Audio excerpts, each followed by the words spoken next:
Muslims, like Christians and Jews, consider themselves spiritual descendants of Abraham. 1.5 billion people in this world are Muslims. 250 million of them are Arabs, and over 1.2 billion are non-Arabs. There are Chinese Muslims, European Muslims, American Muslims, Latino Muslims. 1 out of every 5 people in this world is a Muslim, which is enough reason to learn about Islam. It is important to realize that Islam is not just a religion, but it is a complete, comprehensive way of life. It's not something that we only do on Fridays, but it carries over into our workplace, our families, our communities, and our friends. Linguistically, in the Arabic language, the word Islam comes from the root word salama. And from this root, you can have 3 different words with 3 different meanings. The first one is submission, the second one is purity, and the third one is peace. Submission, purity, and peace. Surprisingly, the word Islam Islamically carries those 3 meanings. The word Islam Islamically means that if any person fully submits himself or herself to the will of God and worships God purely without any association with God, worships God alone, he or she should live in peace and harmony in this life and in the hereafter. So the word Muslim in the Arabic language doesn't mean literally a follower of Prophet Muhammad. The word Muslim literally means someone who submits to the will of God and worships God alone.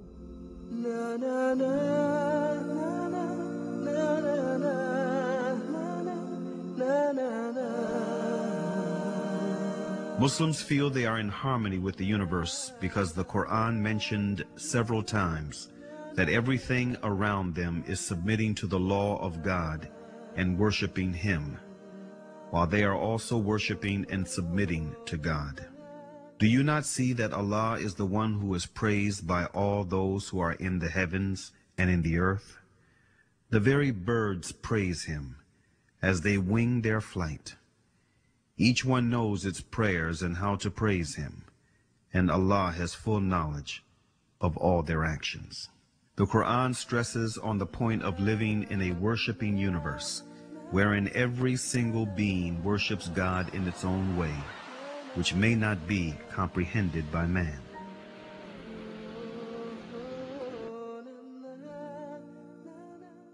The Quran says, "The 7 heavens, the earth, and all beings therein declare His glory. There is not a single thing that glorifies Him with His praise, but you do not comprehend their hymns of His glory."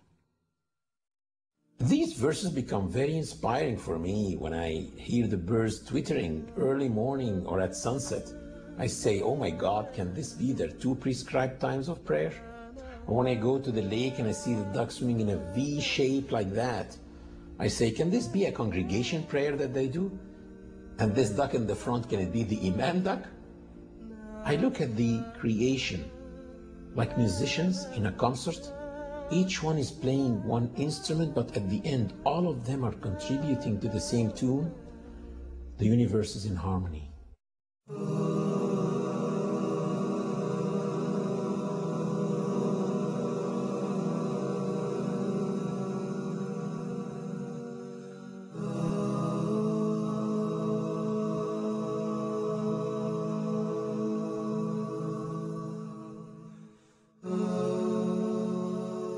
One of the really amazing things about Islam, and what caused me as a young man in North America to accept it as a way of life, is not only does Islam encourage us to accept the existence of our Creator, but also it pushes us to look into His creation, at the variance in colors and languages and cultures, and respect the power of this divine force through His creation.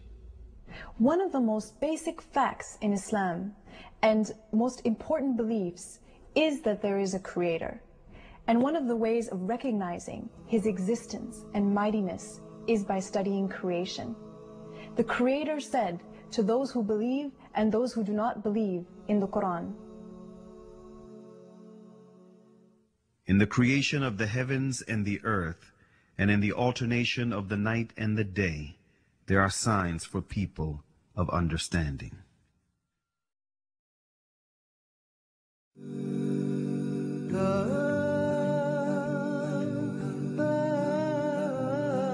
After deep thinking, many ancient and modern philosophers reached the fact of the existence of a supreme being who created this universe and is maintaining it continuously. Aristotle, an ancient Greek philosopher and student of Plato, tried to demonstrate this fact, saying, "We hold, then, that the God is a living being, eternal, most good, and therefore life and a continuous eternal existence belong to the God, for that is what the God is." If people look around them, they will see the intelligent design everywhere and in their own selves. Take the eye as an example. The light reflects on the object and then reflects on our eye retina, where it is transferred into pulses to a place in the brain called the center of vision. And it is probably one of the darkest places in the human body because it is completely insulated from light. It never saw the light. And all the images that we view in our lives are formed in this part of the body, the center of vision. We see all these bright, sharp, three-dimensional images in this part of the body. While thousands and thousands of engineers in TV factories are trying to come up with an image as sharp, bright, and clear, but still they cannot. And if someone claimed that TVs that we have at home just came by chance, atoms accumulated and made those TVs, no one will believe it. But still, some people believe that the vision system came by chance. Same applies for hearing, taste, the way kidneys work, the way livers work, etc., etc. The Creator said in the Quran, "Were they created without a creator, or were they their own creators?" René Descartes, a noted French philosopher and one of the most influential thinkers of modern times, was led to belief in God through doubt.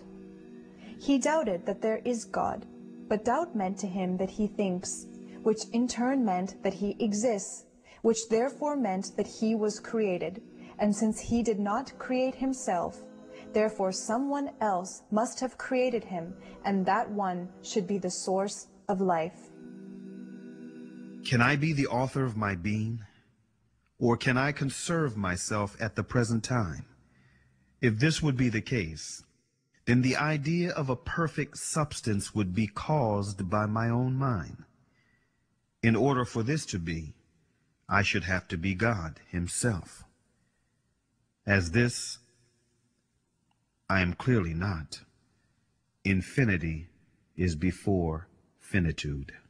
Immanuel Kant, one of the most influential thinkers of modern times, who is regarded as the last major philosopher of the Age of Enlightenment, was impressed by all the variations, numerations, and synchronizations in this world that make the existence of an omnipotent supreme being a fact. This present world presents to us so immeasurable a stage of variety, order, fitness, and beauty, whether we follow it up in the infinity of space or in its unlimited division, that even with the little knowledge which our poor understanding has been able to gather, all language, with regard to so many inconceivable wonders, loses its vigor.